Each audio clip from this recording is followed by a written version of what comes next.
Residents of our community, acting alone, cannot protect themselves from the ravages of floodwaters. The solutions can only come from the cooperative action of the affected communities and the governments, which have the responsibility for ensuring the well-being of the people within these entities. Tonight, we hope to hear more about what is planned for and with our community. I'm now going to turn the meeting over to the president of the Larchmont Mamaroneck League of Women Voters, Beth Radow, who brings a special interest and experience to tonight's topic. A practicing lawyer specializing in real estate development and finance, Beth has served on the Water Resources Committee of the American Bar Association and the Water Quality Committee of the New York State Bar Association, as well as having chaired the Village of Mamaroneck Water Quality Committee and chaired the Natural Resources Committee before becoming president of the League. The Natural Resources Committee of the League, that is, before becoming its president. So Beth, won't you please introduce tonight's speaker?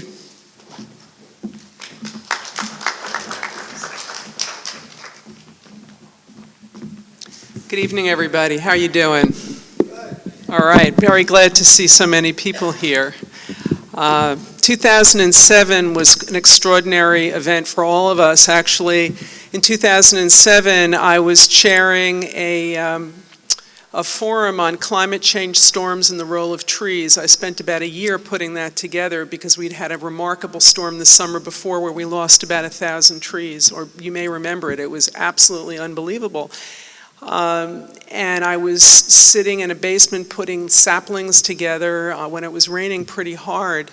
And then we had this event, and everybody was at the flood meetings because of this catastrophe. And here we are a number of years later, trying to figure out what's happened and where we're going. And in the intervening period of time, we've had some difficult financial times. And I want to bring up a related issue. County Executive Astorino has just come out with his budget, and on it, Cornell Cooperative Extension has been cut 100%. And the reason that I am pointing that out is because Cornell Cooperative Extension, which is funded by the county, not Cornell University, if it is cut, will go away. It gets its funding from the county and then the state and then the federal government. It is a treasure in our community. They are experts on trees, on flood mitigation, and if we lose this treasure, we will not have a vital resource in our county. I would urge people here to please be in touch with your county legislators. You can go on Westchester Gov. You don't only have to write to your county legislator, you can write to all the county legislators, and please write to County Executive Astorino as well. When we're thinking about flooding, and I spoke about this before, water knows no boundaries. We're going to be looking at Mamaroneck today, but we have to ultimately be looking at the entire county, whether it's on a regional approach, a local approach. When we're thinking in terms of real estate development or whatever else we're doing in our community, we have to act as a community. What I do affects you, what you do affects me. We have to have hope, but we have to work together.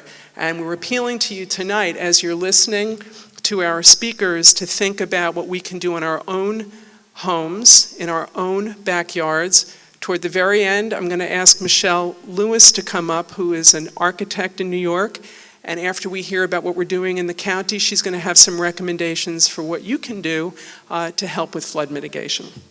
Our first speaker this evening is John Belden with the Army Corps of Engineers. Now, the Army Corps of Engineers became involved in the spring of this year and is going to be doing a study that is going to be done in phases. I think the draft phase is going to end in 2013. I'm going to let John elaborate. But he's going to essentially be giving us an update on what the Army Corps involvement is looking like in the village. We've got 2 rivers that we're looking at.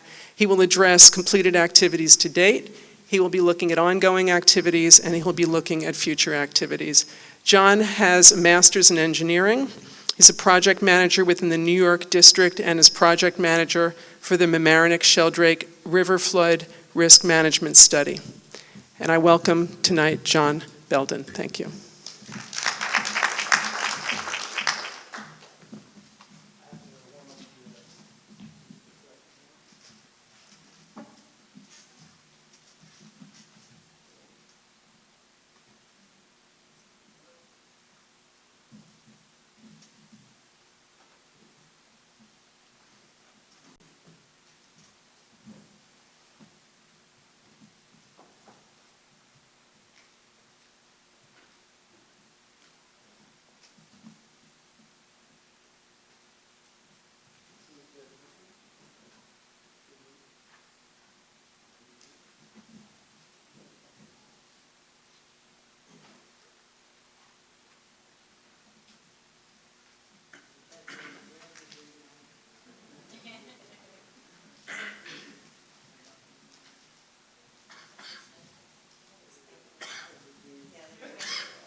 While we're doing that, first of all, I'd like to thank you for inviting the Corps of Engineers over here to provide an update on the Mamaroneck Sheldrake flood risk management study that we're conducting. My name is John Belden. I'm the project manager, and some other team members here. Karen Ashton is the project planner. Ray Shembri is the lead engineer. I believe Matt, I'm not sure if Matt Vazine is here or not, but he's one of our environmental specialists as well.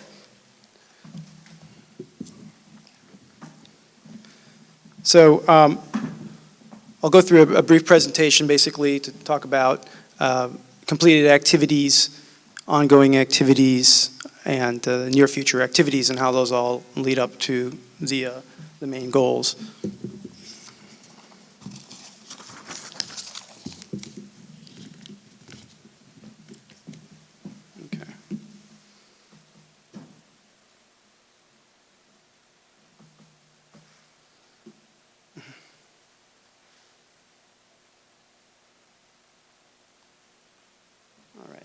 That's good. I think that's good.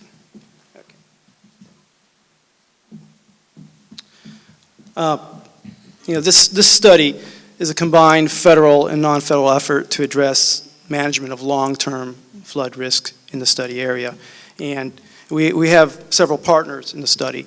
The New York State Department of Environmental Conservation.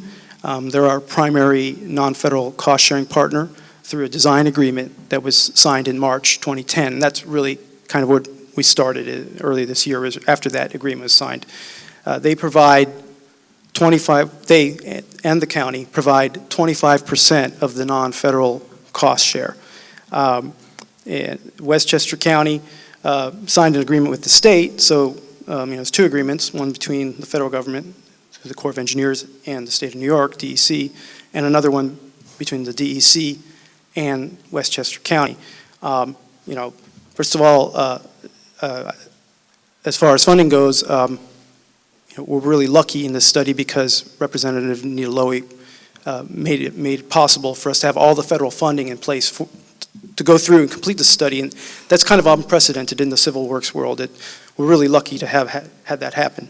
And also, thanks to the state of New York and Westchester County, even in these hard times, we're able to provide their cost share through fiscal year 2011. And, that's very important to keep the funding going so that we continue to move the study forward. Also, the Village of Mamaroneck is our partner, and all four of us, federal, state, county, and village, we hold monthly coordination meetings where we talk about what we're working on, what's next. We review the schedule, we bring up any issues, and very often the village will ask us questions, and we will provide them with some information, or we'll ask them for some assistance or some data or some other information. We'll ask Westchester County for information. So we're constantly communicating the four different levels of government as we move forward in this study. Let me see if this really works.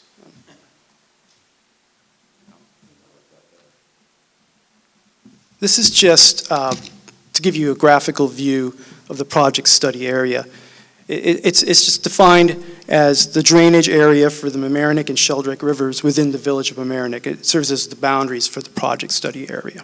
Okay, we do take into consideration the entire watershed and things that are going on locally in other jurisdictions, especially if they're upstream, downstream, what their future land use might be. But this is just to give you a general idea of where we're focusing our efforts.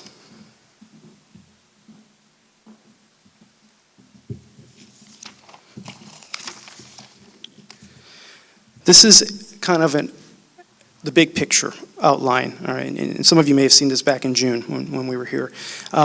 We have some long-term study milestones in order to measure progress and to meet the required steps that we're required to have within the Corps of Engineers for the study process. We're tracking these major milestones, and these are ones that that we're going to meet. We're going to come up with an alternatives analysis completion by the end of 2011. And then we'll identify what we call the National Economic Development Plan. And that's a technical term for how we come up with a plan based on the economics, the engineering, and the environmental aspects that we've studied. And it has to be the most economically beneficial plan. And we'll have reached that by the middle of 2012. Then we'll come to our first interim goal, which is to get a draft report and environmental impact statement. And that would be by the middle of 2013. And that's a real critical step there, because once we get that draft, basically we've raced forward to that point, and we have to put it forward to a higher level review.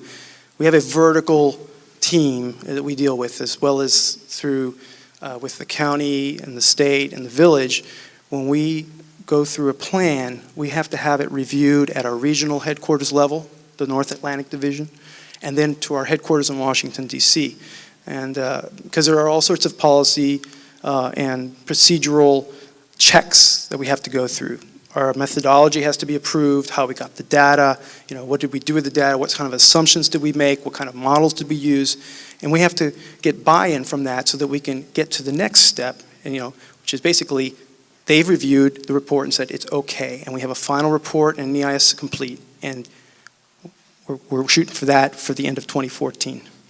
What happens after that then?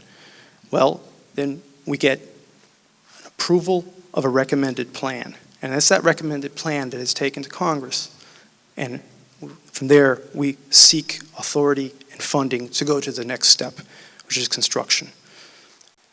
We cannot estimate when that can happen, because it's all dependent on when the authority is provided through a new law, through a new Water Resources Development Act or some other law that Congress passes, and when the actual appropriations are provided. But we can tell you that we are on schedule to come up with a draft report by June 2013, and beyond that, assuming that the review period is 1 year, that we would have a final report December 2014, and a few months after that, in early 2015, a recommended plan that we can provide that will basically be the path and the plan of what we're going to design and construct. Okay?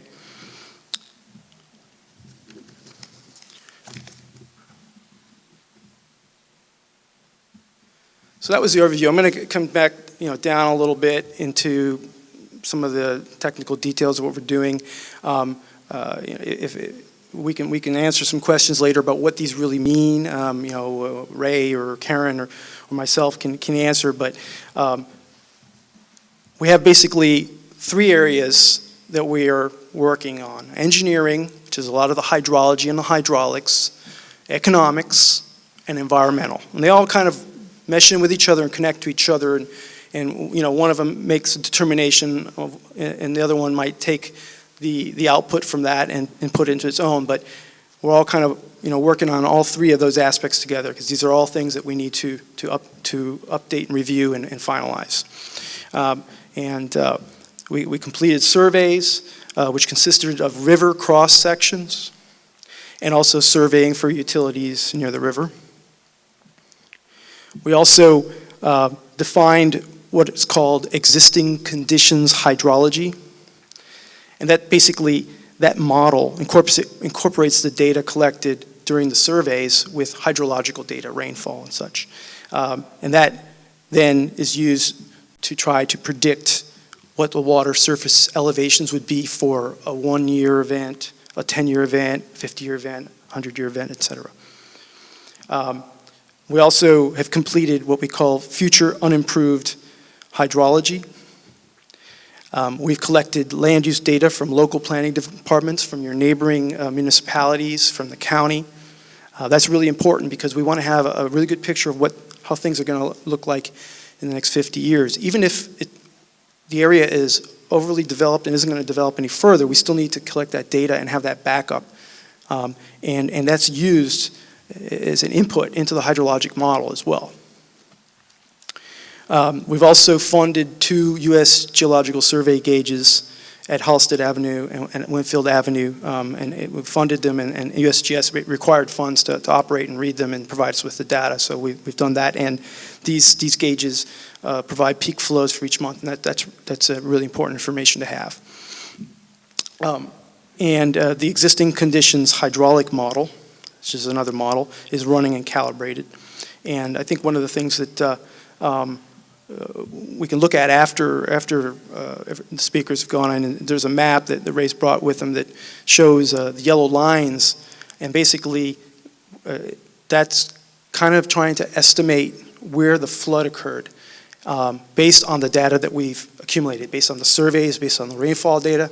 And what we need from you, if you haven't already seen it, is to come take a look and find where your house is. And if it's not within those yellow lines and you had flooding, well, we'd like to know, because our model isn't perfect. It's always a certain level of accuracy, and we want to achieve a higher level of accuracy, and your input helps us provide that. So please come take a look at it later on afterwards and try to identify your house on the map and talk to us about it.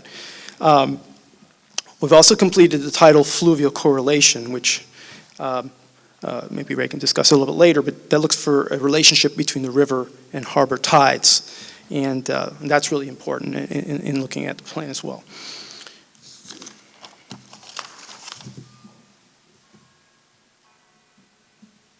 Some more uncompleted activities. Some of you might have seen us out in the last couple of months as we were conducting an inventory of structures that are subject to flooding. And that's needed for a structure evaluation, which ends up going into economic analysis, trying to determine the damage pool. We also have completed some other multi-purpose tasks, such as collecting GIS data, which can be used for the inundation maps. It's used for the structure evaluation, and it's used for a lot of the hydrology and hydraulic models that the engineering division has developed. And our real estate division has sent out rights of entry requests to owners. I think out of 108 total, I think there's only like 10 that haven't been sent out yet. Many of them needed to have block and lot verified. The village has been helping us out with trying to identify some of this. And I think one of the things that we might ask you is if you've received one, or if you've known one of your neighbors that have one, if you could encourage them to go ahead and fill out and send it back. Or if you have questions while we're here, you could ask us about the right of entries. But we would like to get those back as soon as possible, because we'll need those as the Corps of Engineers, environmental specialists and archaeologists and their contractors will start cultural and environmental surveys. And so those rights of entries are necessary.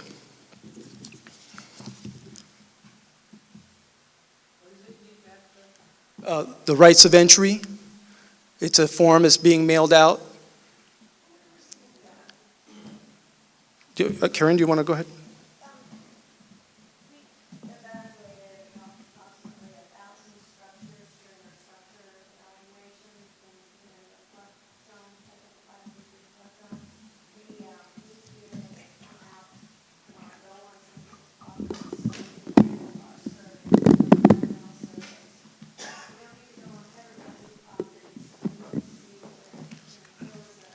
Makes a lot of noise. And we don't need to ask anybody to go on there. We can go right, excuse me, we can go right on there. But there was some houses that we needed to go on their property, and we needed to get your permission to go on your property. So it was approximately 108, about 108 letters. We sent about 10% of the total properties that are in the 500-year floodplain that we're requesting to be able to go on your property. And we explain in the letter exactly what we're doing out there, doing environmental surveys, cultural resource surveys, and it's just during the study period, there's no construction. So if you did receive the letter requesting to come on your property, we urge you to sign it and send it back to us so we can go out and start working.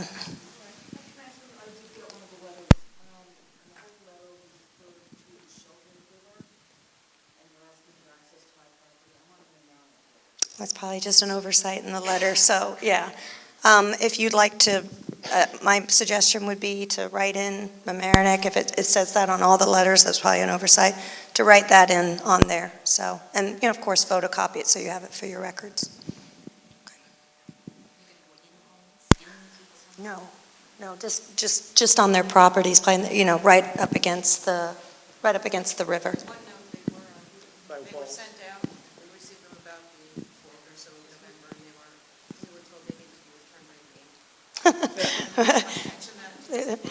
As soon as possible would be the best. I think they were hoping to send them out a little bit earlier, but as soon as possible. And if you have any questions, feel free. Yeah, it's mostly for the environmental baseline surveys and the archaeological surveys, because some of you have properties where they're the old WPA wall, and we're required to look at those, make sure that they're, if they're historic and of value, that the proper coordination is being made with the State Historic Preservation Office. So, sir, you had a question? No, under my impression, I think people who are along Sheldrake River received the survey, the people who are along Mamaroneck River did not. Some of us have. Yes, ma'am. They just refer to it as the Sheldrake River. Yeah, I think that they left out Mamaroneck when they should put Mamaroneck/Sheldrake on the document. So, what? I'm not familiar with their survey. Okay. Yeah. Yes, ma'am. The survey that you sent out, it was only the peoples that was on the side of the riverside. Yes. Because the peoples on the other side said they didn't get it, but I was Right. thinking that it was only the peoples that was on the riverside. Right. Yeah.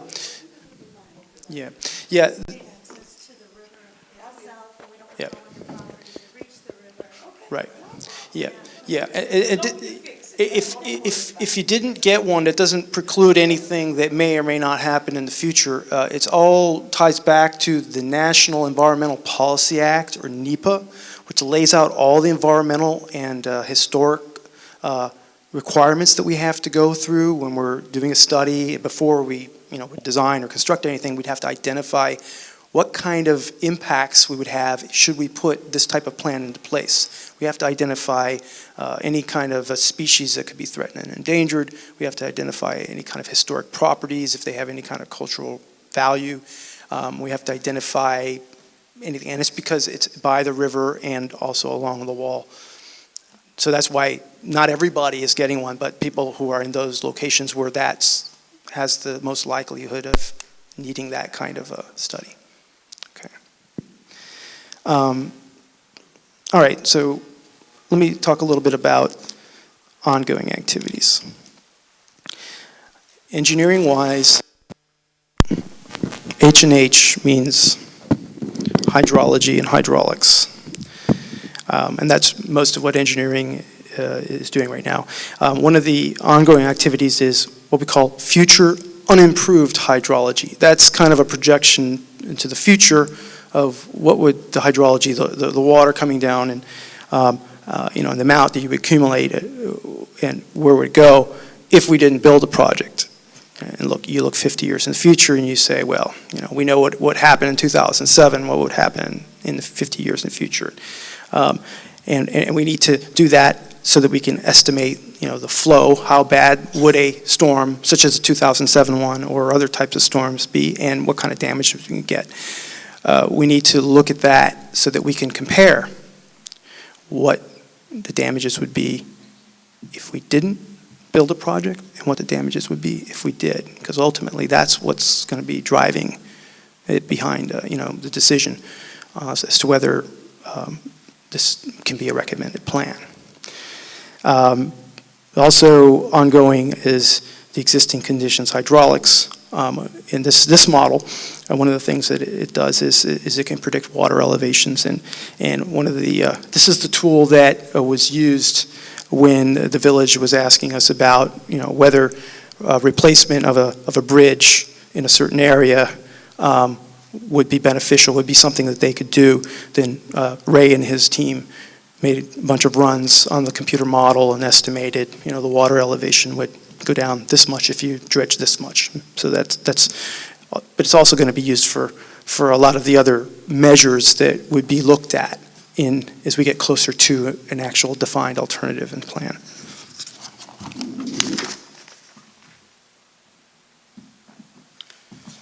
Some other ongoing activities, a lot of the environmental impact statement activities, the EIS, or the environmental impact statement, that is like the other part of the report. I mean, there's one part of the report that says, here's our plan, this is what we recommend that we implement in order to reduce the risk of flooding in the area. And right next to that, as required by that law called NEPA, we have this environmental impact statement which says, okay, you use this plan, these are the environmental impacts. It's something that everybody really has to do by law. And so what does that environmental impact statement deal with? It looks at identifying where the wetlands are, and they do a delineation, and basically this will be one of the reasons why folks will need to come out on your property, because they'll have to look at the soil, the vegetation, and how wet it is to determine where the wetlands are, and there'll be a wetlands map, and that needs to be identified. Then, since we know we will impact some wetlands, we have to mitigate, which means make up for it. So it's kind of like took some out, you got to put some back in, and we need to find that can be in another location. It doesn't have to be necessarily right in the same location. It could be at another location. So one of the other tasks of the environmental group is to identify potential mitigation sites. As mentioned earlier about archaeological structures, there needs to be an assessment of cultural resources. So we've initiated coordination with the State Historical Preservation Office, which is called the SHPO, and they've begun their survey for threatened and endangered species. And we don't anticipate finding anything that we wouldn't expect. But we are required to go through it. I think the Indiana bat is maybe the one species that is of concern, but don't expect any surprises. Other ongoing activities, the economics calculation of flood damages. Basically, we did our structural inventory, and now we're going into a structural evaluation. And from the structural evaluation, we'll do economics damage analysis. And the results of the analysis is done through another computer model. But what that does is it estimates the economic benefits and the damages of each flood risk reduction measure, like whether you're going to put up, you're going to, let's say, dredge the channel and make it deeper and wider so water flows through quicker, or you're going to put in a tunnel, or you're going to raise some homes, or you're going to, whatever measure that we've come up with, we try to, we have to estimate what the benefits would be and what the damages would be, because that's always what this is about, weighing the benefits and the damages, and hopefully the benefits are pretty high so that there's no question that the plan that's recommended is a good one.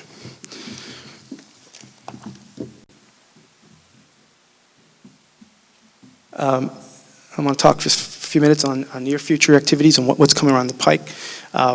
This is not a comprehensive list of everything that has to be done until we get to a draft report, but it is what's happening in the next few months. From the engineering and H&H, hydrology and hydraulics side, they expect to complete what we call existing conditions hydraulics. Expect to complete that by the end of November.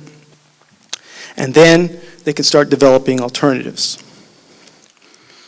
And in the environmental side, in the spring, when things have thawed, they'll begin sediment and water quality sampling, some fish and benthic surveys in the streams, and they'll start evaluating impacts and looking at, as we get closer to defining the alternatives, the environmental folks will kind of follow along and go, oh, okay, well, you're going to dig there, well, then this could have this kind of impact. And then they'll start putting together their impact statement, which is a report.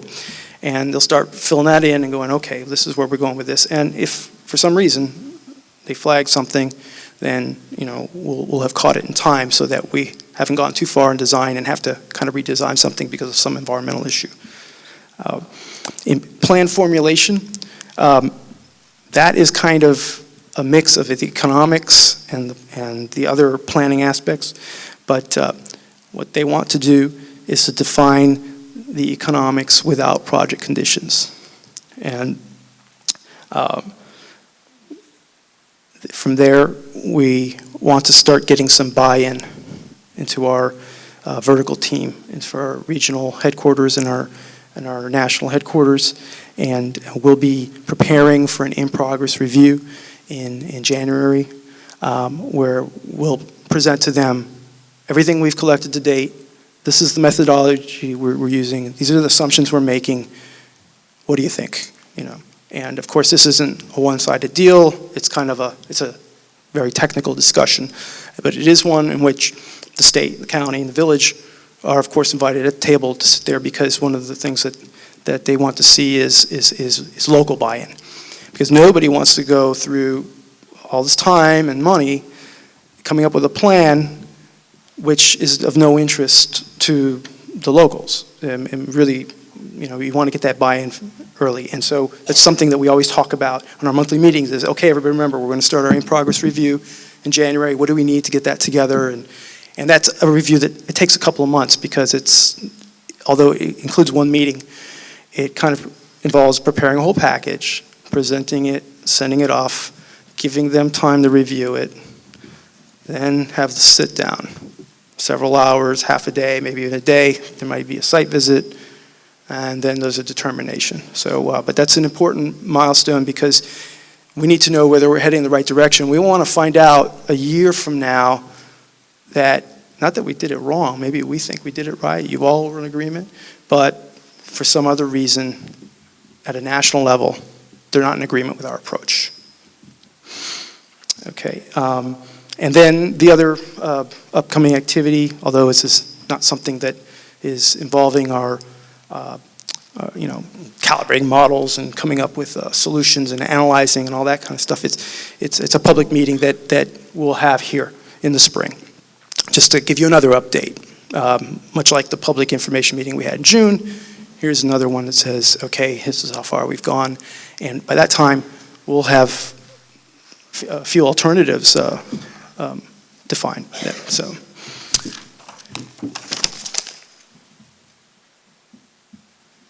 So the alternative to be considered, because what are we going to do?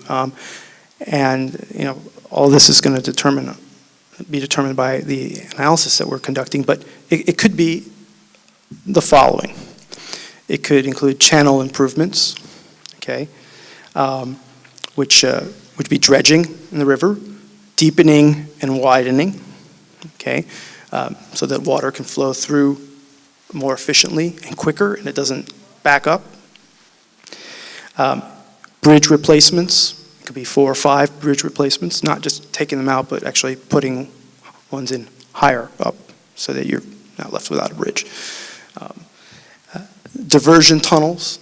There are 2 possible alignments are looked at. We have to look at what was done 30 years ago. That needs to be looked at. That's required. Even though it was very expensive, and we need the time, and we still need to evaluate that. And we're going to evaluate another option.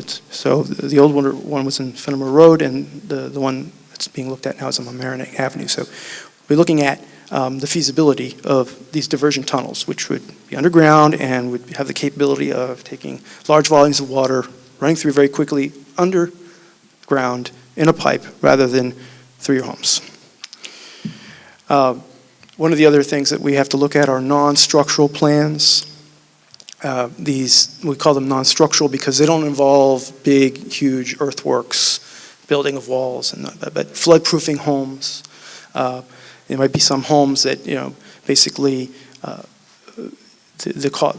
it might be better off having that in that particular area, or if a particular other measure doesn't cover a few homes, maybe flood-proofing would reduce the flood damages, or maybe structural raising, or maybe buyouts.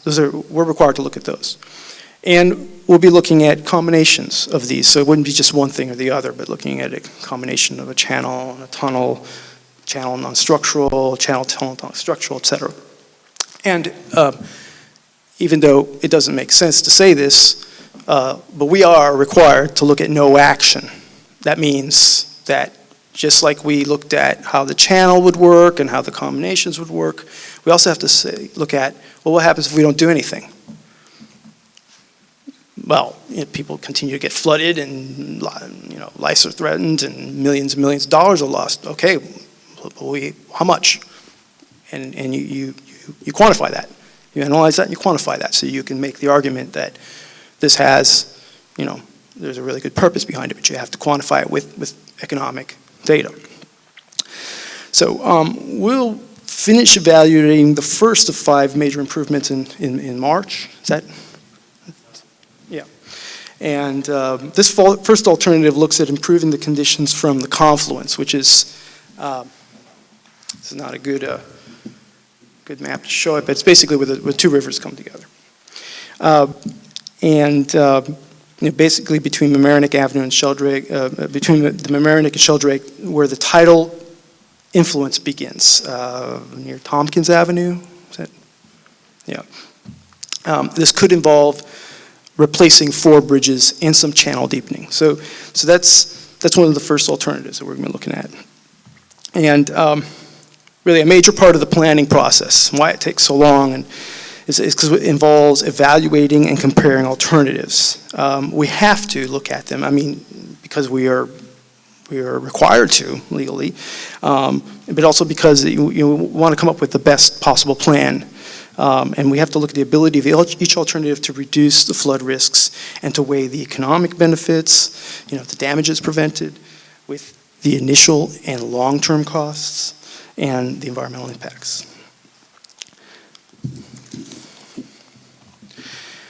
With that, I'm done giving the update of our activities, and I guess if should we open up for Q&A, or would you want to? Okay, so we can do that a little bit later. Okay, just one last. If you have any comments or questions, if you can't read this, just come see me later. But there's my name, my phone number, 917-790-8242. My email address is very long. My full name is John Belden Quinones. I chop off the Quinones part to make it a little easier, but it didn't work when I started working for the Corps of Engineers, and they put the whole thing in my email address, so I'm sorry about that. And then we have a website. There isn't a whole lot up there right now, but we intend to put some maps and some other documents, old documents for reference, and some other documents to sort of update where we're going with that soon. And with that, those are the activities that we've completed, we're working on in the last 7 or 8 months. And we'll be back in the spring for an update. Look forward to your questions later on, and thank you very much for inviting us.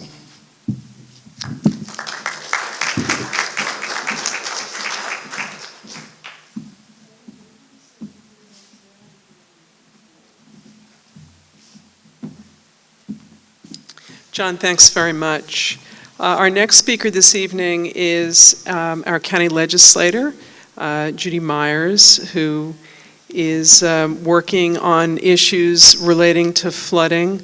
One of County Legislator Myers' big projects has been securing $4.5 million in county funds for area flood control projects, including important stormwater-related improvements in Rye and Mamaroneck.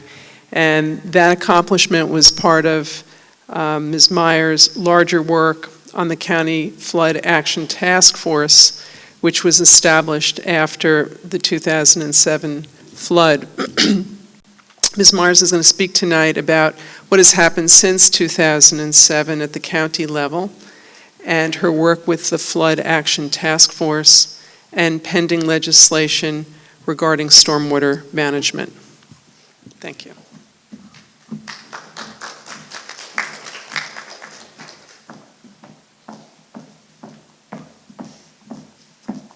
Thank you so much.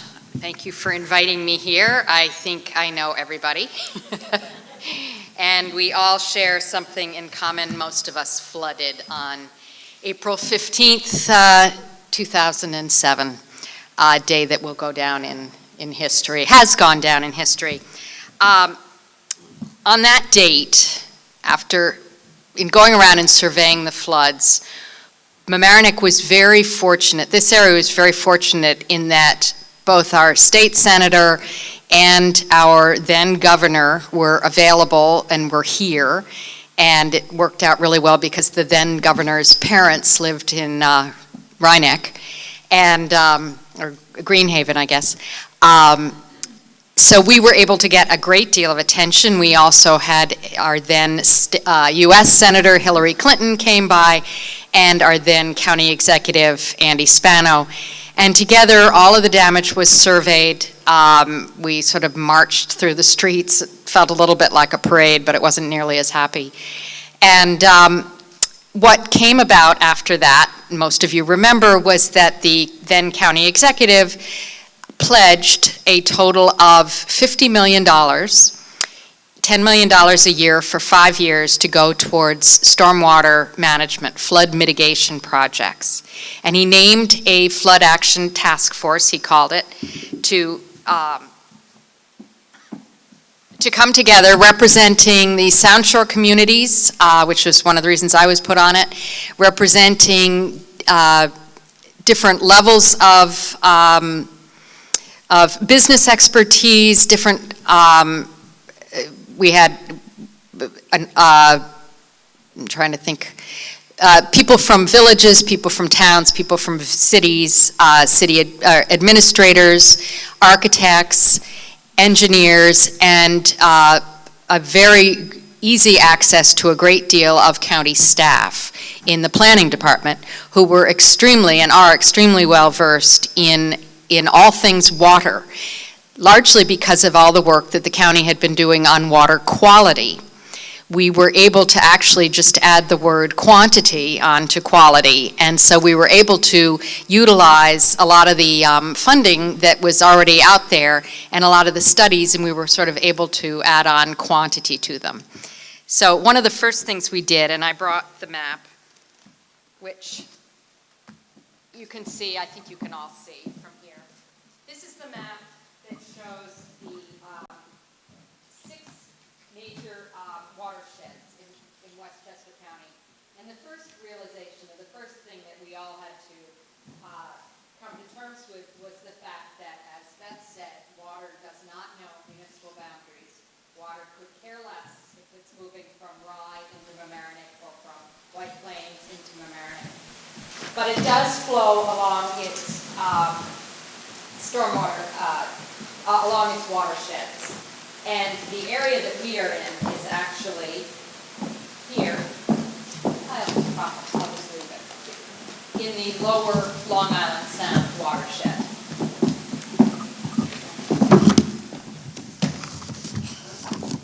So this task force started out 3 years ago with the first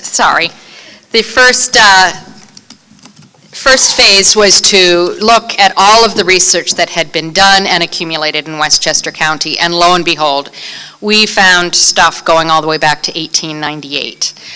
Westchester County has had major flood incidences. They do, at least according to the research that we found, they do seem to be getting worse. They have also been increased with the development of Westchester County. I was mentioning to somebody earlier today that the Bronx River Parkway, which runs along the Bronx River in Westchester County, is actually owned by Westchester County, and the county owns the land alongside of the parkway. The reason the parkway was developed was to allow people to get out of New York City, to come up into this beautiful farmland that was Westchester County, and they could come up along the parkway. If it was bad weather, they obviously wouldn't be coming up, and therefore the parkways would serve as the flood conduits, which is why the Bronx River Parkway does what it was planned to do. It floods. And that was a way to keep the floods along the rivers and allow for the water to overflow. As we began to see with all the research, though, it began to be very apparent that what was happening was that as Westchester County began to be developed, they began to pave over a great deal of impervious surface. All of the farms began to disappear. Everything was subdivided. People put in homes. They put in driveways. They built homes close to water bodies because they were beautiful, including close to the Mamaroneck and Sheldrake rivers, because what a glorious thing to look out on a sunny morning, to see the river glistening in your backyard. But what an awful thing to see when it's raining. So we began to compile all of the information and realized that we had a couple of huge impediments facing us. The first of which was the fact that in New York State, we have something called home rule, which we are one of the few states we have a home rule state, and we leave our, basically the authority for all of the land decisions, planning decisions with land, we leave up to the individual municipalities.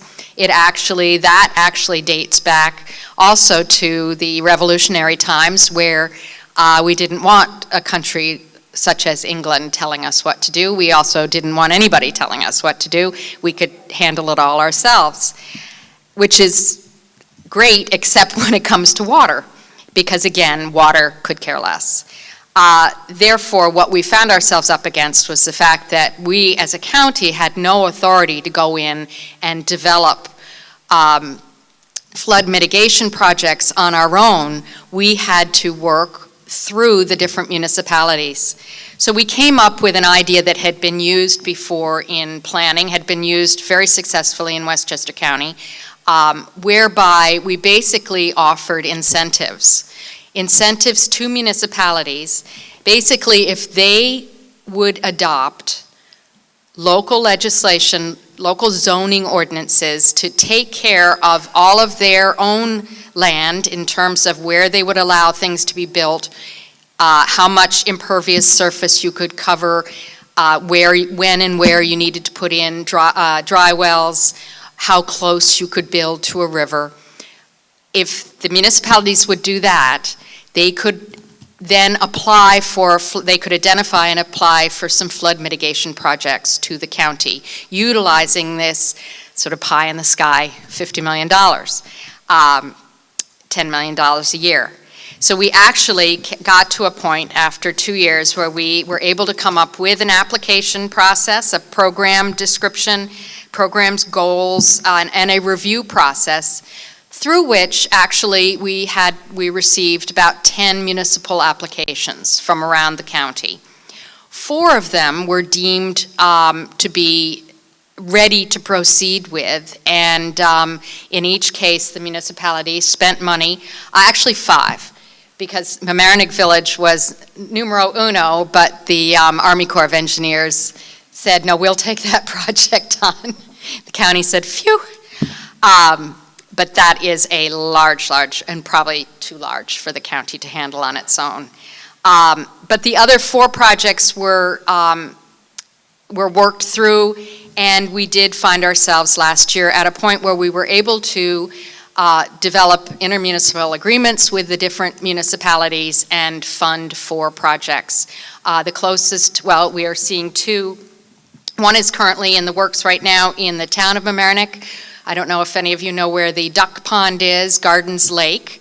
Right now it's in the process of being dredged and scooped out, and there will be major improvements put in there to hopefully avoid it from silting up all the time and avoid it from overflowing. It should also actually make it look and smell a lot better. That was probably, I think the county share in that was about $750,000. They had that, again, what was really encouraged was if municipalities could come forward with a number of different ways of funding the projects that the county could add to. The largest project is in Rye, whereby there is a body of water that serves as a retention pond, if you will, a retention body to retain water, and there is a dam at this. It's the Bowman Avenue Dam. It serves the city of Rye, but it's actually located within Rye Brook, actually. It's right across from Portchester Middle School.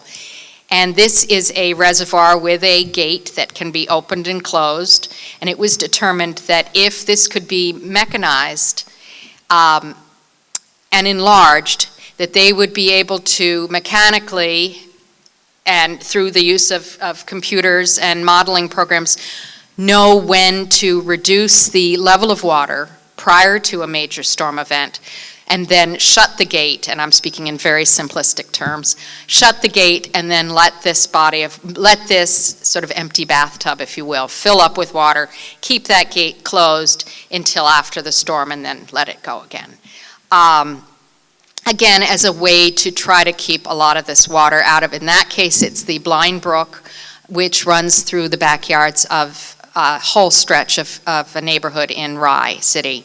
And again, the city of Rye had very, very strong stormwater management ordinances that they had put into place. They had a comprehensive flood plan in place.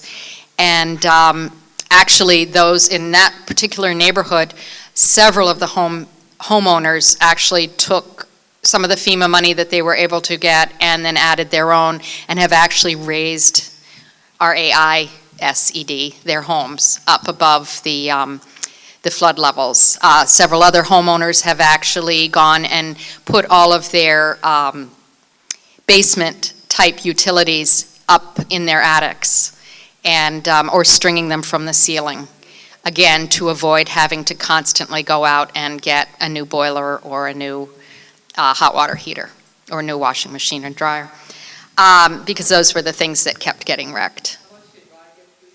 Rye was, I think it was $1.5 million. I can go back through my records. This was, and again, they were able to put together funding from both the city of Rye, Rybrook, and state money as well. So the other two projects were smaller in scope, but basically where we ended up at the end of last year was an agreement that we really needed to memorialize and codify the work that we were doing, that otherwise it could easily slip through our fingers. We would not have the ability to do this kind of work anymore.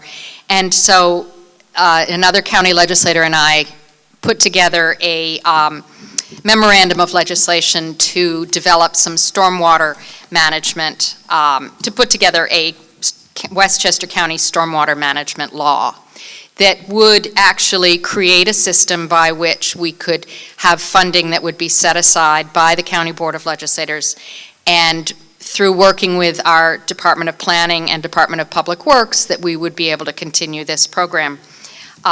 We actually had a meeting today to see how far we had come. We are just almost at the point of putting it out for a public hearing, but we also just received our budget from the county executive, the proposed budget, and there is no flood money in there. I will try to put in a capital budget addition, but we've also been told that there will be staff reductions in the department that we were working with, mostly the environmental planners in the planning department.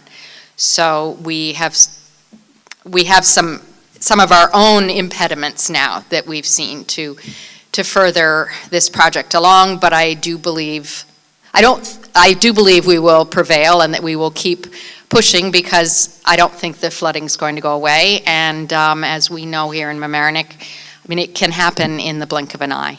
So I have brought a number of items with me that are on the back table there that have to do with how to prepare your own home for everything from hurricanes to flood damage, things that you can do yourself as a homeowner.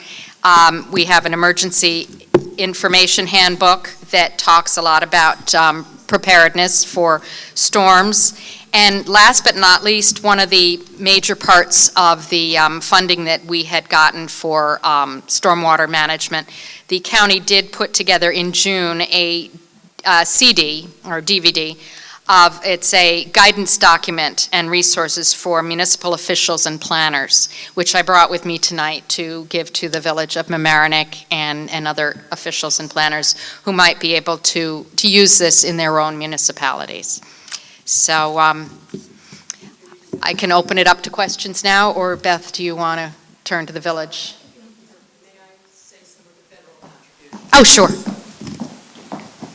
Do you want me to leave anything or take it?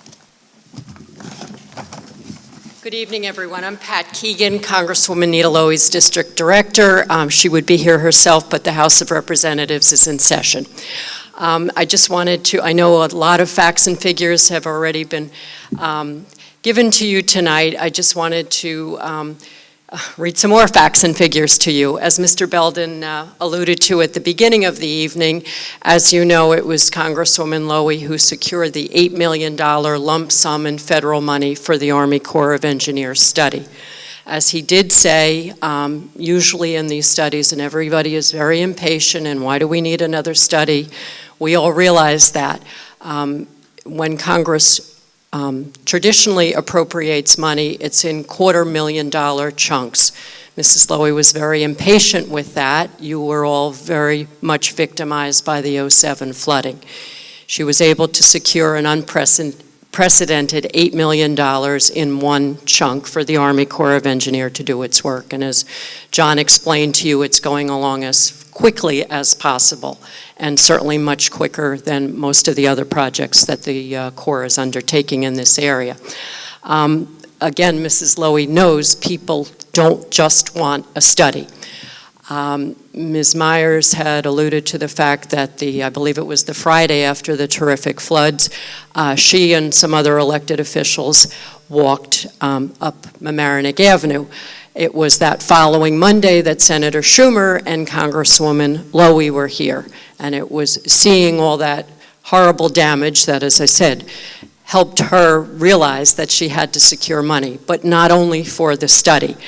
In the 3 federal years since the horrible floods hit this area, again, and I know I'm going to throw a lot of money out at you, but I just wanted to remind you of the grants, the appropriations, the earmarks that some people are now suggesting Congress do away with. But in FY10, she secured $562,000 for Pelham pre-disaster mitigation work. In federal year '09, she secured $500,000 for pre-disaster mitigation, which was divided up Town of Mamaroneck, Yonkers, City of Rye, Blind Brook Stormwater, Town Village of Harrison, Village of Larchmont, Village of Pelham, and Village of West Haverstraw. And then in the prior year, $250,000 for the City of Rye and the Village of Rybrook, another $250,000 for Elmsford, which, as you know, also has severe flooding problems, and then another $1 million, which she divided up between or among Larchmont, New Rochelle, White Plains, Mount Pleasant, West Haverstraw, Pelham, the Village of Mamaroneck, and the Town Village of Harrison.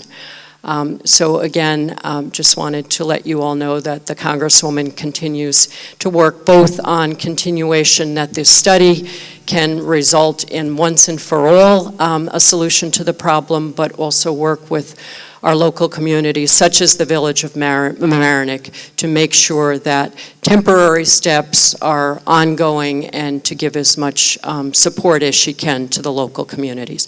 So thank you for listening. And then we're going to invite up Michelle Lewis for a brief talk to us. I think it's going to complement what Judy Myers has as information for us to take home, and then we're going to open it up to questions. And want to also thank the folks from the summit for bringing those delicious cookies, and we'll all have a chance to have them afterward. Mayor Rosenblum. Thank you. I am very glad to say from a year ago, I can honestly tell you that the photo op media opportunities are over, that we have a good working relationship between the Army Corps of Engineers, Westchester County, in conjunction with the Village of Mamaroneck. We are moving ahead. As is noted, it's going to take a substantial period of time for the Army Corps of Engineers to do what's required. Westchester County was nice to have $10 million a year. Realistically, there's no money available almost on any level. But I will say that Westchester County, both the County Board of Legislators, through Judy Myers, and I believe it's, correct me if I'm wrong, Abatment, I've introduced legislation to do exactly what she mentioned before, and that is to have influence on the up-county development, where if they do not adhere to accepted policies, they will not receive funds when they are available. But I will address my comments on a policy level as far as the Village of Mamaroneck is concerned. I will then let Rich speak as to the administration of the policies. However, my comments are as if I was out in the audience a little over a year ago when we were in the Straight Gate Church, and people were emotionally upset, and justifiably so, because the one question is, what have you done? At that point, nothing was done. So I just want to give you an update as to what the Village of Mamaroneck is doing now in conjunction, again, with the Army Corps of Engineers and the Westchester County. They gave us permits, and we are going ahead. In no particular order, the Village of Mamaroneck in the past year has requested grants of $125,000 for FEMA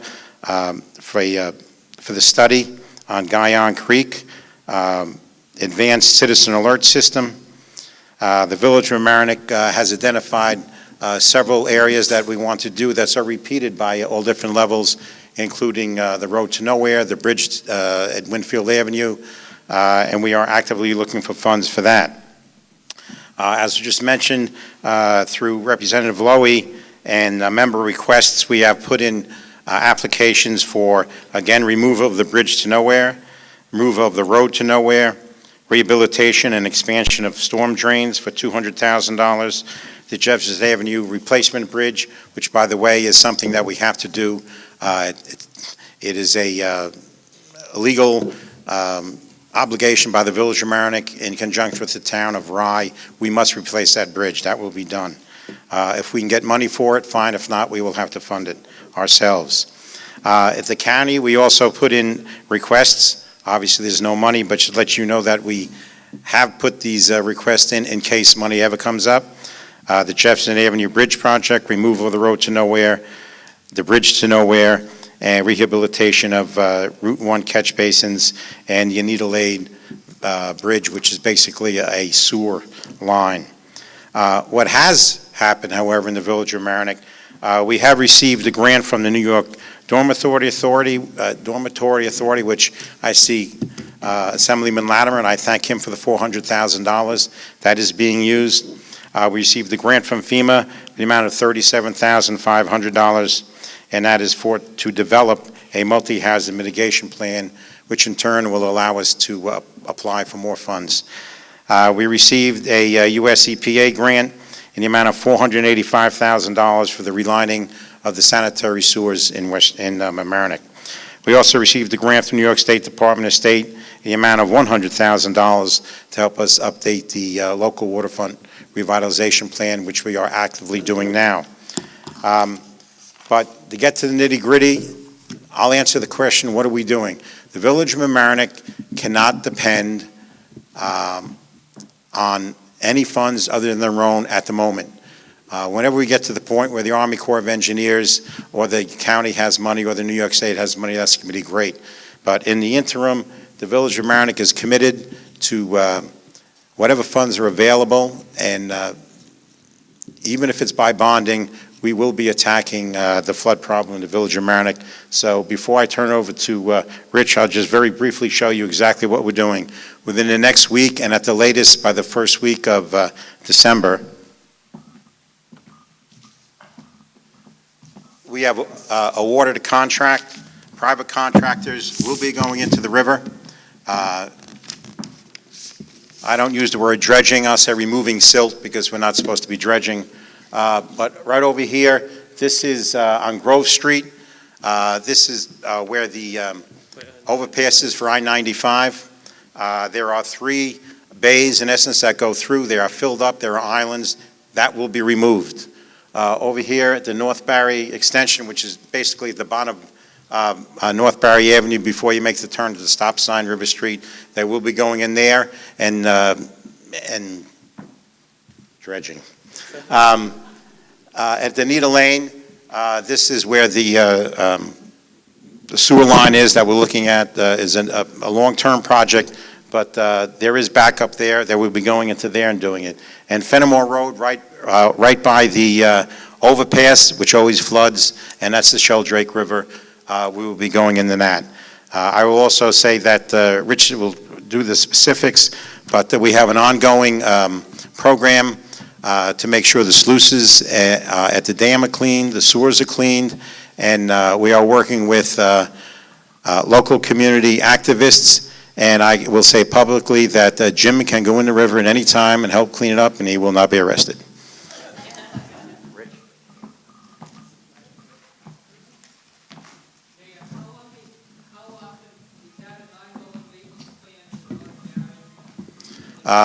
One thing I will mention is that the Village of Mamaroneck is dedicated to having an annual program to clean the rivers up. The one thing I didn't mention is that one of the things we're looking at is purchasing a new Menzie mucker. The Menzie mucker from, the famous Menzie mucker from Harrison is no longer a realistic one, because they don't have the money and the personnel available to do it. And that particular Menzie mucker is not the best one to use in the rivers in the Village of Mamaroneck. There are different options we're looking at of purchasing it outright, have someone purchase it, or there's also alternatives that we would look for private contractors to go into the river, as we're doing now. Continuing on that, could a private fund be created, a 501c3?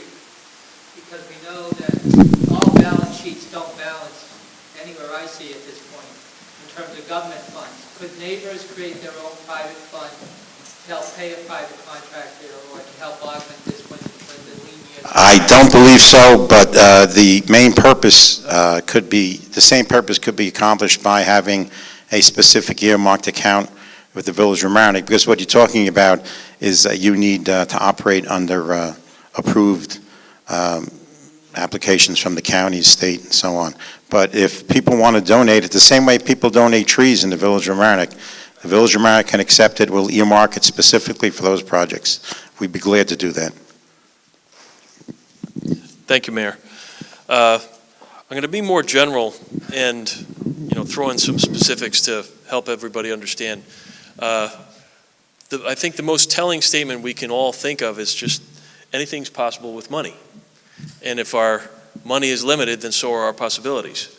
To say that we're working on quite a few different aspects of improving the flooding problem here in the Village of Mamaroneck, and that's correct. But all the things we're working on, again, are limited by our opportunities, and certainly we're very eager and excited to work with the Army Corps. We appreciate the help from the state and from the county in getting that project moving forward, and realizing that a 5-year completion date for the plan is a fast track. We still want to make things better in the meantime here in the village. Things as simple as what was it? Thank you. Things as simple as cleaning out the river. In 2009, we removed 8 to 10 tons of debris, garbage, recyclables, metal, yard waste and furniture, tires, and actual concrete blocks. In 2010, because we had made quite a bit of headway, we only had about half that. We had about 3 to 5 tons of debris. But it was everything from garbage, again, furniture. We found pieces of garage doors and things like that, tires, logs, and all those things that were in the river were creating obstructions, and removing them allows the rivers to flow better. And we've had some borderline situations where we could have flooded, and a lot of people had said because we cleaned that debris and garbage out of the river, it probably made quite a bit of difference and helped us avoid those flooding situations. In the meantime, we're also moving forward with the replacement of the Jefferson Avenue Bridge. One of the key things that is really going to help us there is removal of the center abutment, because it creates an obstruction in the middle of the river that creates, it's almost like a beaver dam. All the logs and the branches and the brush from upstream flow down and get caught on that center abutment, which is a duplicated problem in a lot of different bridges around the village. The mayor mentioned the tunnels that go beneath I-95. We also have similar abutments on several other bridges. Anywhere but working with the Army Corps, we're going to be replacing that bridge, removing the center abutment, And thanks to Assemblyman Latimer, we're getting a huge amount of money to help with the design and then actual construction. That actual construction cost is going to be between $2 and $3 million, including the design work. So, again, we're limited by our possibilities. Our possibilities are limited by the funding available to get something to happen. Yes, it is split with the town of Rye. But in the meantime, we're going to make improvements. So we're also working on a key thing that unfortunately the federal government changed the rules midstream. We had prepared and put together a flood plan to figure out all the hazards and what the remediation efforts should be to address flooding in the village of Mamaroneck, which would help us get grants to address the flooding problem here in the village. Unfortunately, during that process, and just about when we were done, the federal government's policy changed so that the flood plan would no longer make us eligible for grants. So I think in the past year or year and a half I've been here, we applied between about 8 times for different grant funding streams and got the $50,000 for, which is 3/4 federal funding, 1/4 village funding to take that flood plan and update it into a comprehensive multi-hazard plan. Dan and I have both worked, my assistant Dan Sarnoff and I have both worked on these plans before, and we've been able to fast track those and get those done. Since we have a lot of the basic structure of it done already, it should be quick to move forward. And we have some very competent and experienced people on our flood mitigation advisory council: Peggy Jackson, Paul Ryan, George Schieferdecker, Benny Salanitro, a municipal engineer from the village of Scarsdale, who also has a history and spent a lot of time here in the village helping the village of Mamaroneck. So all the good people with the experience and the knowledge and the understanding of what we need to do, we're going to tap into all that experience and knowledge and make things happen. So everything we can do, we are going to do, but it also relates to as simple as it's not just the amount of water, but the cleanliness of the water. And people should be mindful that everything that goes down the storm drains, if you walk your dogs, you should take bags and clean up after yourselves, because anything that washes down the drain ends up on the beaches. There's a big prescription drug collection program coming up. I believe it's this weekend. It's a national medicine chest program through all the police departments, and the village of Mamaroneck is participating.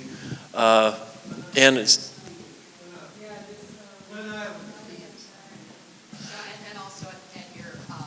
also here at the village of Mamaroneck. So the police departments are collecting prescription medications to keep them out of the water stream, to have them properly disposed of and incinerated, so they don't end up in either in the swimming waters or the drinking waters or the other waters that go in our area. So people need to be mindful. Everything we do there's a cause and effect, and we're trying to do everything we can to correct the effects. So any questions? Darlene? Yes. I look out of my back door, you know exactly where I live. I do. And I look out of my back window, and I can stand in my backyard, and the people that I see putting garbage bags, taking baths in the river, leaving their dirty clothes, is not here. So you're really talking to the wrong people about putting stuff in the river. Thanks, Darlene. Well, if you see that happening, give us a call, and we'll send somebody over to talk to them. Feel free to call up. We will have the code enforcement officer there within 1 hour.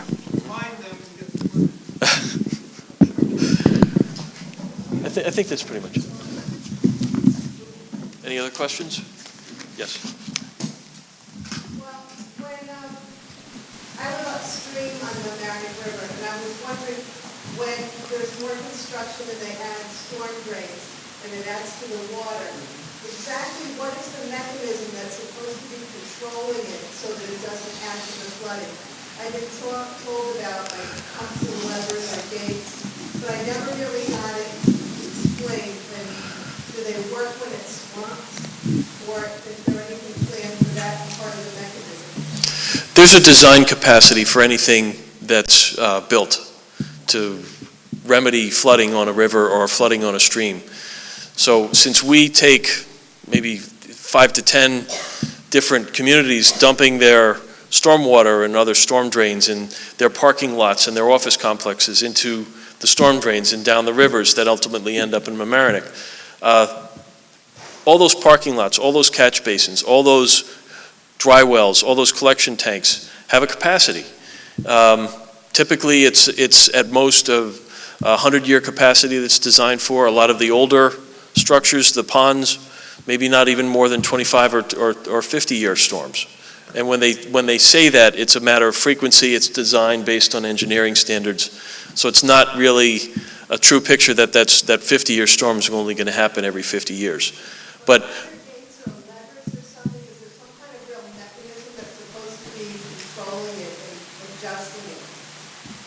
well, I'm not sure if you're talking about the Mamaroneck River or the Sheldrake River. Right now, there's no such structure on the Mamaroneck River. So there is a control structure originally that was intended to be used for drinking water on the Larchmont Dam, which is at the top of the Sheldrake River.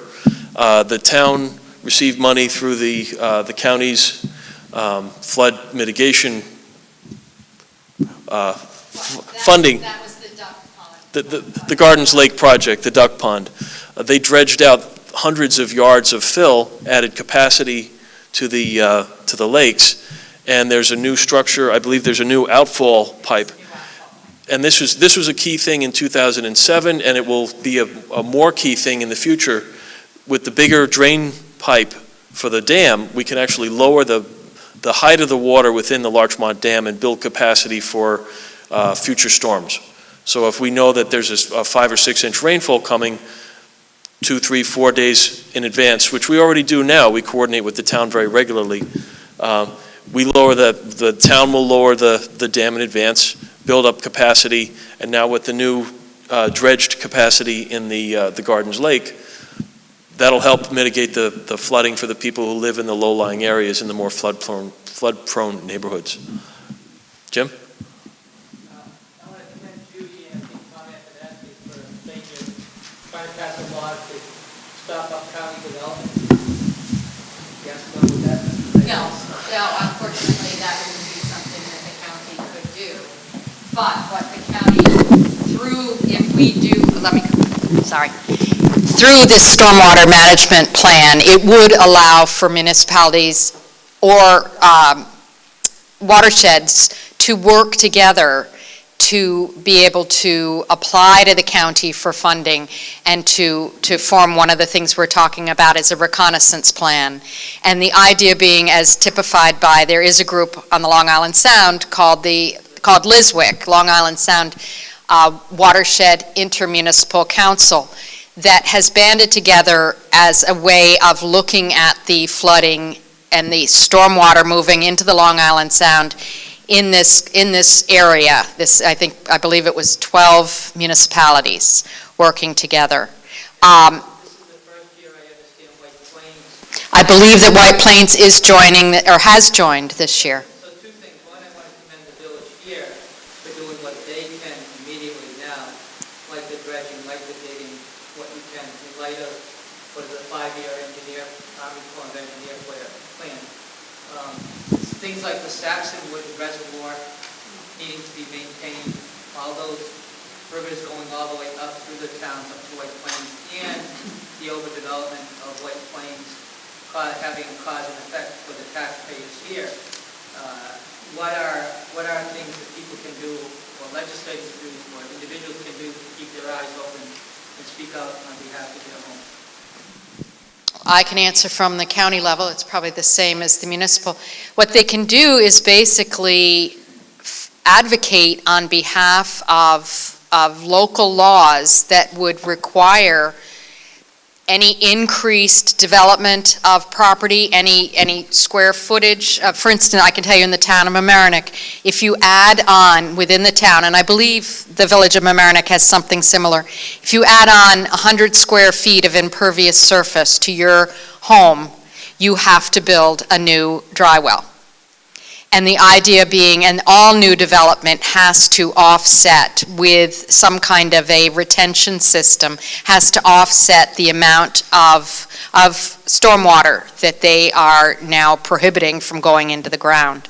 Regarding Be- That's local. How do you, And yes, but remember, we are local. crossing boundary in White Plains, or what happens to county? Once you have every municipality, ideally, beginning to adopt the same kind of legislation, the same kind of construction and development standards, then you can further entice, basically that's the idea of enticing them with the promise of stormwater mitigation money if they come up with these strong rules and regs in their own municipalities. Again, it just seems like the Village of Mamaroneck would get most respect at the short end of that, even to the county projects that have been funded already while the Army Corps does this huge element study again. Well, the most money is going to the Village of Mamaroneck because of Congresswoman Lowy.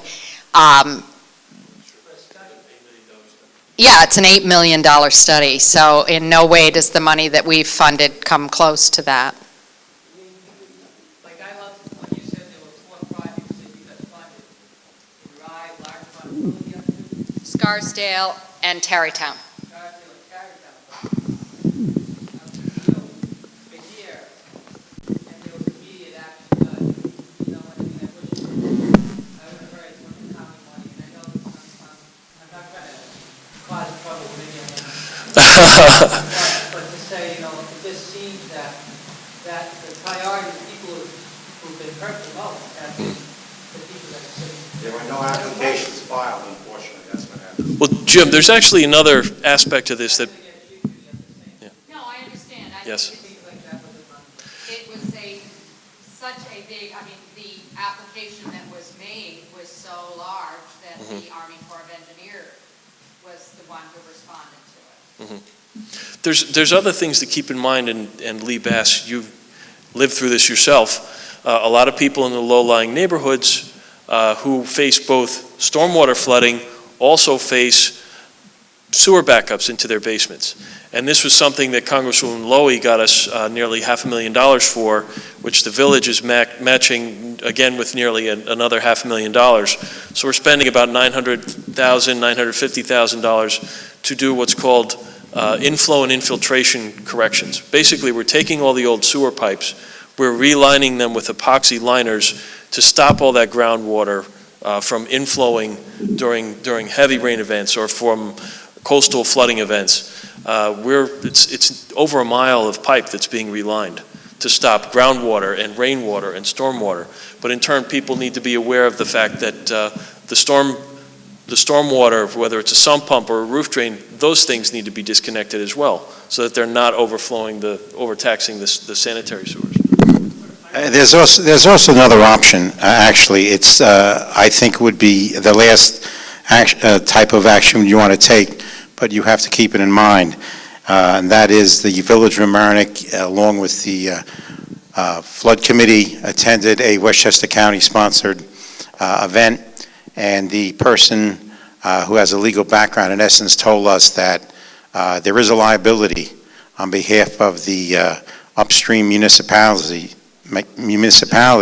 if they do not adhere to the proper subjects. We can bring lawsuits against them. And if we have to, we will. Lee, I'm sorry, what was your question? That's actually been awarded. The construction, we had a kickoff meeting within the past month or so, and You just got the insurance, I think within the last week or so, and it should begin to work in December. so the work will begin within the next month or so, month or 2 months. Well, this is the third phase. This is the third phase of a substantial amount of work, yes. By the end of 2011? Absolutely. Yeah, we'll be done with all the work that the county's identified. The county itself actually spent nearly $500,000 on a study of the entire village of Mamaroneck to find all those low-lying areas, to find the flood-prone neighborhoods that were impacted by all the sanitary sewage, getting extra stormwater flow, getting extra groundwater flow. And this is the last leg of that. We're completing that work. We're taking care of the work we need to take care of, thankfully with a huge amount of help from Congresswoman Lowy, and in turn, it's, also the county making that commitment. And this is also, somebody had asked before or what individual homeowners can do, and what you can do if, one of the things that leads to, especially with the sanitary sewers overflowing, obviously these are old sewer mains and piping that runs between homes with bathroom facilities and sinks and washing machines, runs all the way out into large mains that take it to the wastewater treatment center. For this area, it's the one across the street in Mamaroneck. If stormwater gets into those pipes that are carrying effluent, then it fills them up. And that's when you get the backup of the effluent into your home. So therefore, you really don't want clean rain and stormwater going into these pipes because it will cause a backup. One of the first tests that the county started doing many years ago, and actually it was under when George Latimer was the county legislator, was smoke testing to see which residential homes had attached their gutters and leaders, their stormwater conveyance systems that are supposed to just go back down and into the ground to get rid of the rain that falls on your roof. A lot of those, especially in low-lying areas, were attached actually to the sanitary system. So the rainwater would come down the gutter, come down the leader, go right into the sanitary sewer. This is clean rainwater, and go and get double cleansed before going back out into the Long Island Sound. So it's a total waste of money, and it would make the system overflow. So one of the first things, and that is the last bit of money that was spent on this that led to this, this sewer main repair and replacement. And also on that, the mayor reminds me, and I think this law has been on the books for a few years, but there's a local requirement that people have to have a structure certified that it doesn't have an illegal hookup before it's sold, and the C of O is completed. So that's another requirement, sir.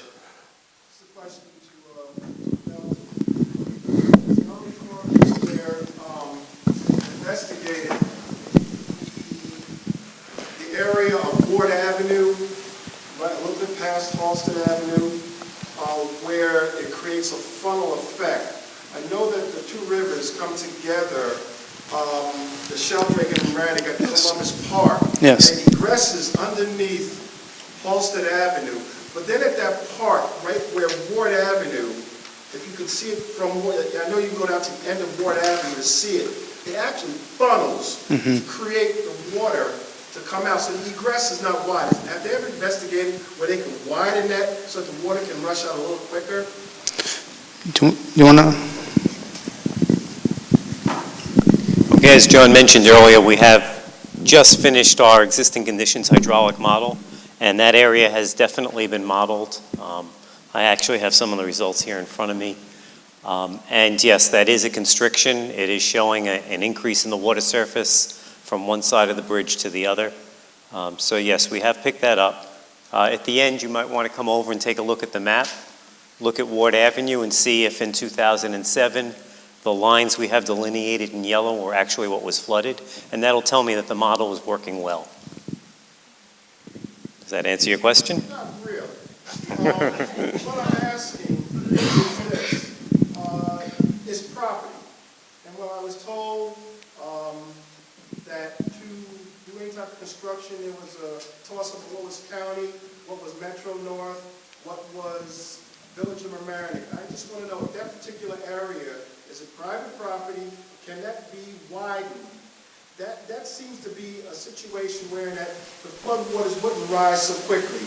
I live on the corner of Hillside and Howard Avenue, and we have a village watch when it rains, and we can actually see the water coming up Howard Avenue from the different direction. Even though it's supposed to flow that way, you've ever seen water flow in the opposite direction, and it starts right there at the corner of Nostrum and Howard Avenue, and by the time it reaches Darlene's house, we're all evacuated. And we're not talking about the flood of 2007, because we also had a flood in March that wiped everybody in our neighborhood out. And then on occasion, 3 times a year, we are pumping And we see that, and has that, and we just know that that's where the two rivers come together, and all of a sudden it just rises. So the folks from Plaza, up Waverly, all the way to River Street, Grove, we get affected when nobody else. See, we're talking about the flood of 2007. We see it 3 times a year. We just dodged the bullet a month and a half ago, and we just know that it's going to happen. So we're not talking about 2007. We're talking about every time there's a significant amount of rain. So we were just saying that, and I know that when I go, I look, and I just see the water rising. And I just know that it just cannot egress fast enough out to the south. Okay, as far as improving the area, yes, certainly when I look at my runs and say that looks like a problem area, yes, we will be looking at probably replacing the bridge, making the channel wider and deeper in that area. As far as the specifics of water running a different way on Howard Avenue, why don't we talk after the meeting? And I'll look at the map with you and we can discuss what's going on. And just because I'm calibrating to 2007 doesn't mean that other events aren't looked at. It's just my way of seeing how well the model's running. My question, all I was asking, has that been looked at to widen it? Because we see that as an immediate that will also eliminate some of the excessive flooding 3 times a year. I haven't looked at improvements yet, but we will be. Thank you. And Ray, just a quick comment. We've been tracking the actual storms and what the impact is on the surrounding neighborhoods.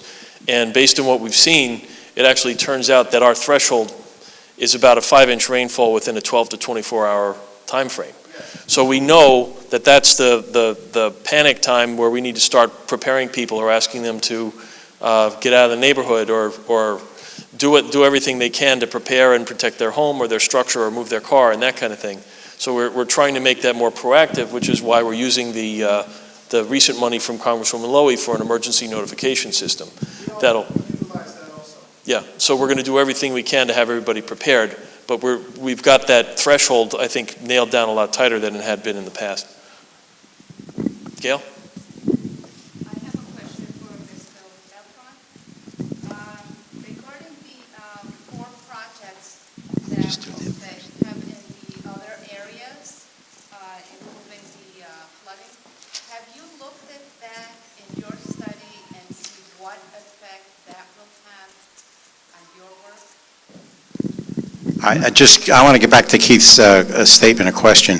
Actually, the history of the Village of Mamaroneck, those that are here have been a long time know that the river flow in Columbus Park is not the natural course of that river. That has been changed, and it backs up for 2 reasons. One, because the parking lot where it is now, it backs up, which immediately affects you. And unfortunately, the bridge that was done in front of Cavis, that is also much lower. The Army Corps of Engineers is aware of it, and I would presume that they would address that when they're looking at potential cures. Yes. Your question is whether the 4 projects that the village is undertaking is going to have an impact on the overall study or the Corps of Engineers project? The 4 projects that were funded by the county. Okay. They were somewhere done in Rye, Those are outside of our study area. They're outside of our study area and they're not expected. No. Different rivers. Yep. It's outside of the watershed. We're Yep. looking at the entire watershed to look at our study area. And that's partly in Harrison, but it's not in, not even. Yes, the Sheldrake is in town of America. The duck pond is the Sheldrake.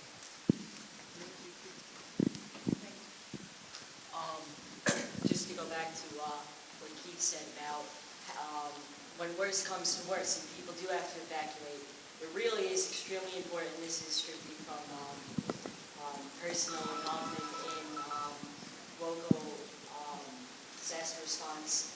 We really do have to prepare, especially if we've had to evacuate before.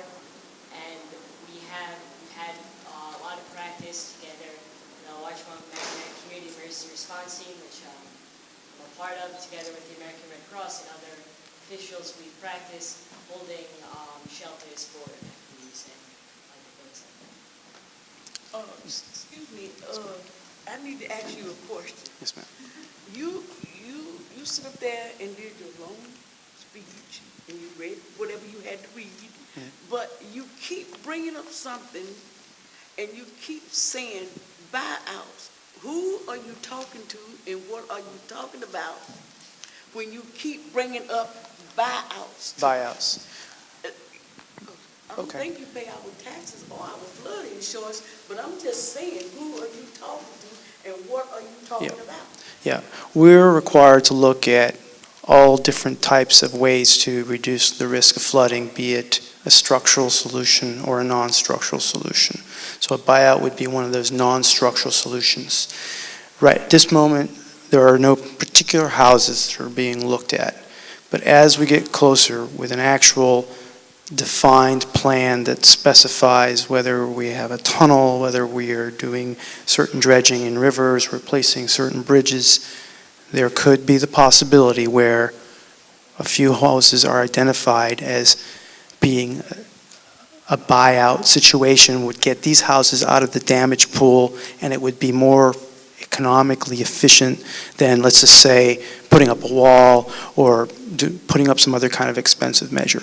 We're required to look at that as all of our different alternatives. But at this point in time, it has not been determined whether any buyouts would be part of the plan and which ones they would be. Yeah, but you just kept bringing it up, and I just wanted to know, Yes, absolutely, ma'am. because I do pay my taxes. Mm-hmm. Thank you. You're welcome. Yes, ma'am. I have a question for you as well. I think it was the same slide, where you were talking about the cost benefit analysis that you're doing. So your proposals will cost X amount of money versus the cost of damages. How are you coming up with the cost of damages? Because there are... Yeah, the question is, how do we come up with the cost of the damages? Do you want to? Because FEMA's not a good measure. No. I'm an engineer, but I work with economists, so I'm going to try and explain the way the economist explained it to me. It all starts with our structure valuation that we went out and did earlier this year. And if let's say the structure is within the 500-year floodplain or the 100-year floodplain, we put a value on that home. Obviously, we don't appraise your home or anything, it's kind of an average.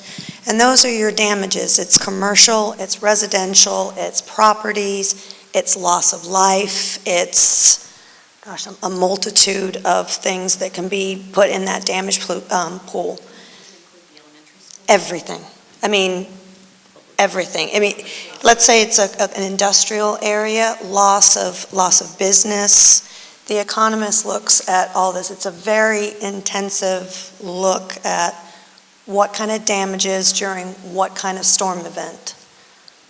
Do they also, I guess what I'm asking on a personal, individual home level, any given storm, X amount of damages incurred. Correct. How do you know that? And I had, many of us did, $1 amount in April 2nd, a different dollar amount in March 7, Right. different dollar amount September 04. What they do is, and again, this is the way the economist told me about it.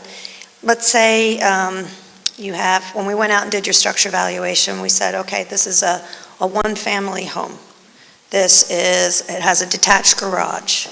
They put a value on a single-family residential home with contents. So they obviously don't do a content inventory of your home. Yeah, 1-story, 2-story. We also check your elevation from ground while we're out there. Yes, everything. If you have if you had the detached garage, that property, or loss of property. Yeah, like a lot of times, like in Columbia County, we did property damage on farmland, so loss of property and loss of crops or future crops even. Does it also take into account regional impacts like such a broad flooded area that you can't get to or from the thruway, or you can't get to or from the Metro-North Railroad? Yeah. A fire, Mhm. get to a fire. Correct. It's all emergency costs. Isn't that in cross-reference to all the FEMA losses that all of these structures have? Because that's what goes on around the FEMA loss. Right. Shouldn't that be factored in? But they don't, FEMA doesn't exactly factor in like emergency responder costs. So a lot of times our costs are a lot more. We look at them, but a lot of people don't report. So we don't want to minimize the damages, and that's why we have to do an average and do, 1-story, 2-story. If you have 100-year, and let's say it comes up to your first floor, we check where your first floor opening is, if it's even below your front door, and we say, okay, 100-year flood, you're getting damage on your first floor, or you're getting damage in your basement. And we're going to assume that your contents in your basement, that's your part of your damage. So if we look at FEMA, sometimes people, and I think this got brought up the other day, that people were afraid that they were going to lose their flood insurance if they overclaimed. And I was told, I can't remember who told me that that's not true. Yeah. By law, you have to have it, yeah. So I'd like to go back to you finishing your question. That's how we estimate our damages. Then when we find our alternatives, we find out what the cost of that alternative is when we optimize that alternative. The difference between the cost and the damages prevented, which is all your damages, is your benefit. No, I understand that Okay. part. It was how you came up with that damage amount. It's probably a little bit more intensive than that. Again, I'm an engineer. Yeah, no, I know, because I know FEMA's not the Not right quite. way to go. We're doing the, How close are you to having that big? probably by early next year, because we've done the structure valuation, we're in the middle of we did the structure inventory.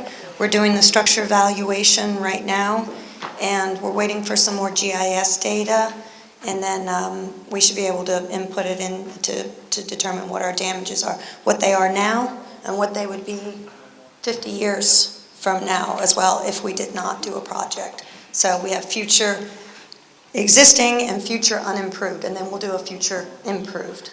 Can you add to that number? Because as we were talking before the meeting started, even though your areas within the yellow lines, there have been damages to people's property outside of that area that wouldn't be counted probably as part of your study. So is there a way to factor in the fact that if you were not to do these improvements, there are still residents within the village who are not in the study area who have incurred damages in the flood? I think that's two-part. If it's just outside of raised yellow line there, then if it's still within the study area, absolutely. But there's also a factor of risk and uncertainty that we build into every model that we're required to look at.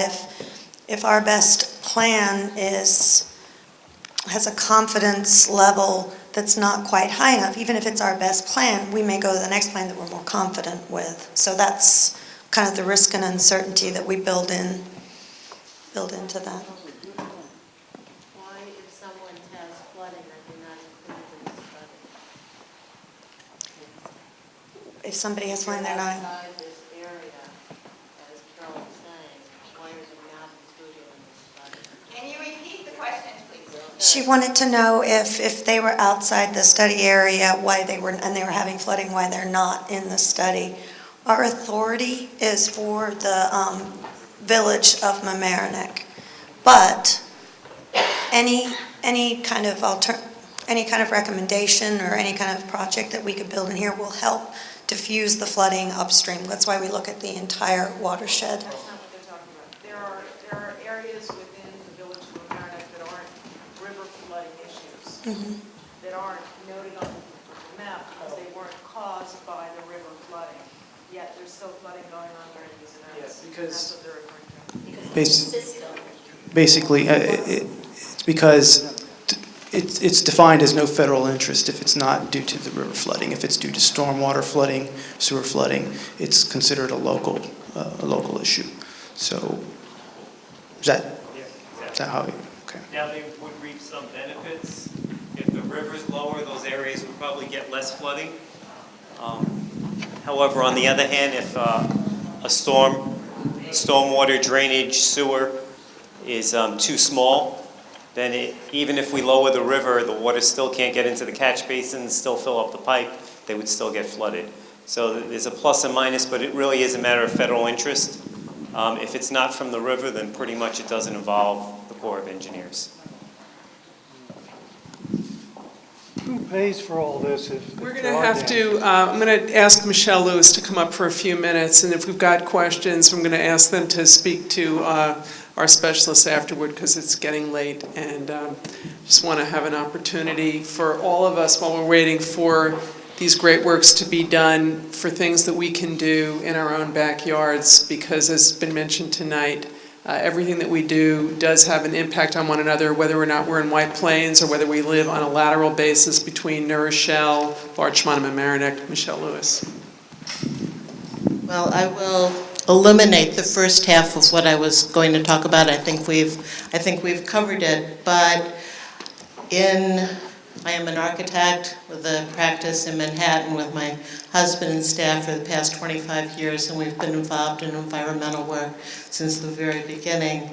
And as an architect, I'm going to read some of this to really speed it up. I've had the opportunity to research and to study technologies and the handling of stormwater in the Netherlands, Denmark, Finland, and Sweden. As cultures, these countries have dealt with water issues similar to ours for centuries. Their low-tech building technologies are being reintroduced here in the last 15 years and globally to manage water as well as air quality issues and other issues.